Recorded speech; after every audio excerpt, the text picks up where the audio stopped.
সর্বোপরি রব্বে কারিমের দরবারে শুকরিয়া জ্ঞাপন করি যে আল্লাহ পাক রব্বুল আলামিন আমাদেরকে মাদ্রাসার মধ্যে একটি মজমায় বসার মতন তৌফিক দান করেছেন। এই জন্য শুকরিয়া জ্ঞাপন করি, সকলে বলে আলহামদুলিল্লাহ। বিশ্বনবী হযরত মুহাম্মদ রাসূলুল্লাহ সাল্লাল্লাহু আলাইহি ওয়াসাল্লাম, আল্লাহুম্মা সাল্লি আলাইহি আল্লাহুম্মা বারিক আলাইহি।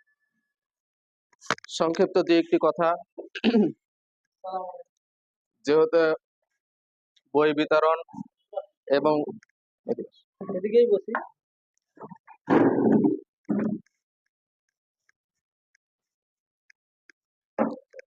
ওয়াইদ কুলনা লিল মালাইকাতি ইসজুদু লি আদম ফাসাজাদু ইল্লা ইবলিস আবা ওয়াস্তাকবারু ওয়া কানা মিনাল কাফিরিন।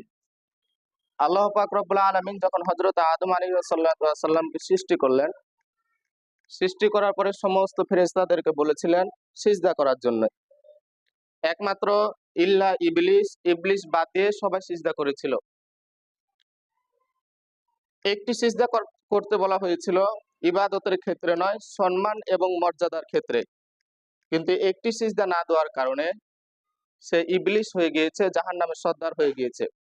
একজন দার্শনিক একটি কথা উল্লেখ করেছে যে একজন বুজুর্গ, তিনি দিনের কাজ শেষ করে বাসায় যাচ্ছে, তো একজন মানুষ রাস্তায় পথের মধ্যে শুয়ে আছে।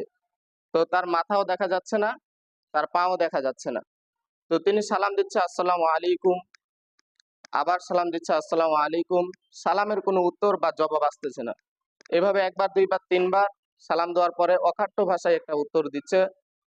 সে বুজুর্গ ব্যক্তি জিজ্ঞাসা করতেছে, আমি তোমাকে সালাম দিলাম, তোমার জন্য দোয়া করলাম, তুমি আমাকে সালামের উত্তর দিবা বা তুমি আমার জন্য দোয়া করবে? তা না করে তুমি আমাকে অকাট্য ভাষায় কি বলতেছো? তো বলতেছে, আপনি কি আমাকে চিনেন? বলতেছে, না চিনি না। আপনি কে? না, তো আমি ইল্লা ইবলিস, আমি শয়তান।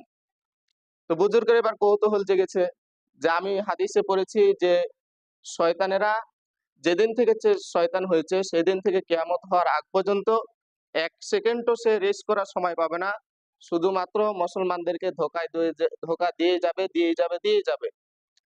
তো বলতেছে ইবলিসকে যে আমি তো শুনেছি, পড়েছি যে শয়তানেরা কখনো রেস্ট করার সময় পাবে না, তো তুমি এখানে রেস্ট করতেছো। তো বলতেছে, হুজুর আমি কেন শয়তান হয়েছে এই কথাকে আপনি বলতে পারবেন? অবশ্যই পারবো। ওয়াইদ কুলনা লিল মালাইকাতি ইসজুদু লি আদম ফাসাজাদু ইল্লা ইবলিস। এই কারণে আপনি শয়তান হয়েছেন। তো হুজুর আমি কয়টা সিজদা না দেওয়ার কারণে শয়তান হয়েছি? না, তো একটা সিজদা। আমি একটা সিজদা না দেওয়ার কারণে যদি আমি শয়তান হতে পারি, আমি যদি জাহান্নামের সর্দার হয়ে যেতে পারি।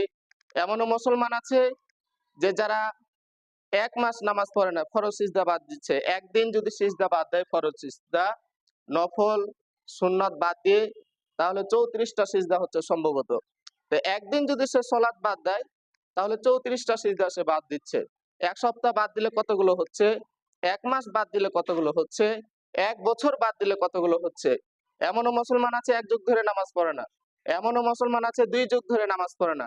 এরকম অসংখ্য আছে যে যার যখন থেকে তার উপরে নামাজ ফরজ হয়েছে তখন থেকে তার বয়স 40, 50, 30 চলতেছে, 55, 45 চলতেছে, সে সালাত পড়ে না। তাহলে তার কতগুলো ফরজ সিজদা বাদ হয়েছে?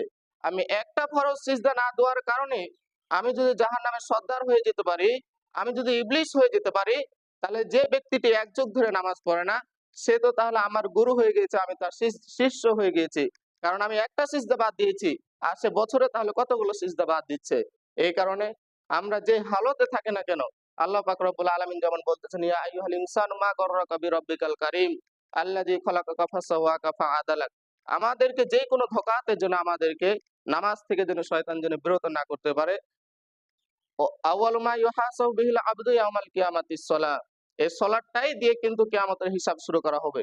এইজন্য আল্লাহ পাক রব্বুল আলামিন আমাদেরকে সর্বহালতে যেন সালাত করার মতন তৌফিক দান করে। সকলে বলি আল্লাহুম্মা আমিন। এই বলে আমার সংক্ষিপ্ত বক্তব্য শেষ করলাম। আসসালামু আলাইকুম ওয়া রাহমাতুল্লাহ।